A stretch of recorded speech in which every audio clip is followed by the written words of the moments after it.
great song.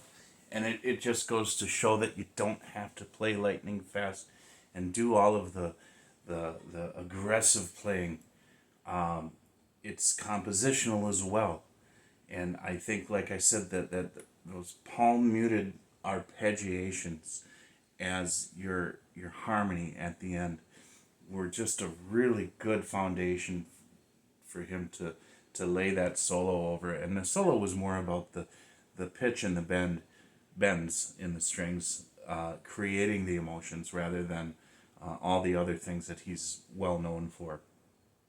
But to me, he's well known for putting the emotion, especially when he's bending those strings. There's just something about it. You can just feel it in a way that I don't feel it with other guitar players. Some, yes, but not in this way. Yeah, and it's a personal journey. It's difficult for me to get. There's no way I can get you to feel what I feel. You know what I'm saying? I can only try to describe it as best as I can, but ultimately that feeling is a unique feeling to me, and that's why music is always a subjective experience, regardless of what the artist originally intended. It's the listener, what they pick up on, and what it means to them that is most important. Because an artist can go out there, and can create all of this music, and they can release this music, and if there's nobody to listen to it and nobody to appreciate it, it's still just a song that's been created and that's out there. But the reason that these songs become so successful is because people are able to connect with them in certain ways and drive the success of the message.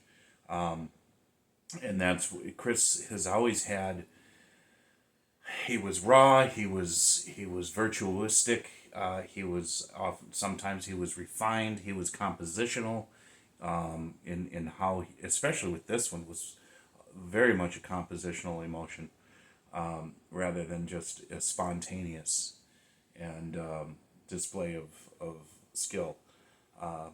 So yeah, this album's on my playlist, but I think this was the right song to show you a little bit more, showcase a little bit more of his emotional playing. And he would have been, his birthday was April 3rd, and today is April 14th, so I missed that one by 11 days, but he would have been 61 this year. And I think about the last 30 years of him not being around, and you don't want to say what could have been, but I mean, hey, he was a rising star, baby. He was a rising star, but the legacy will always be with us. God bless you. Jesus loves you. Pray for those who need it, and those who you think don't need it, they need it too. All right.